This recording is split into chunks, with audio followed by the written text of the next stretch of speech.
Hey everyone, I'm going to show you how to make an anti-inflammatory juice. The really awesome part about this is that you can use a juicer, but you can also use a blender. So for those of you who don't have a juicer, a blender will work just as well. So the ingredients: you need 1 pineapple, you need 1 lemon, you need 1/4 cup of ginger or turmeric root, okay, and 2 to 5 cups of chopped up ginger with the root on it. Obviously, go with what you feel is good. 2 to 5 cups. 5 cups can be super powerful. So as you see here, I have about 1.5 cups of chopped up ginger root. And then you're going to need 1/4 teaspoon of black pepper. And you're also going to need, well, the lemon should be quartered. So I think that's all of the ingredients that we need.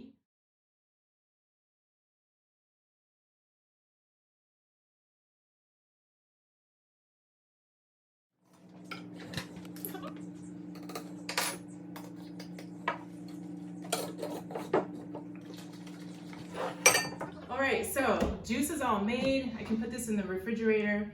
Again, if you're using a blender, you're going to need to use a cheesecloth just to try to get rid of all the pulp. But if you do use a blender, make sure you peel this first. You don't necessarily have to peel lemon or the ginger root or the turmeric root, but sometimes it's best depending on what kind of blender you have. If you have a Vitamix, you may be all right. But I did want to talk to you about some of the benefits of the ingredients that are in here. So we have, all of them are definitely anti-inflammatory. The majority of them are also, they also help in digestion. Pineapple has bromelain in it, which helps with reducing muscle soreness. So this is just a great all-around drink. I hope you make it. Enjoy.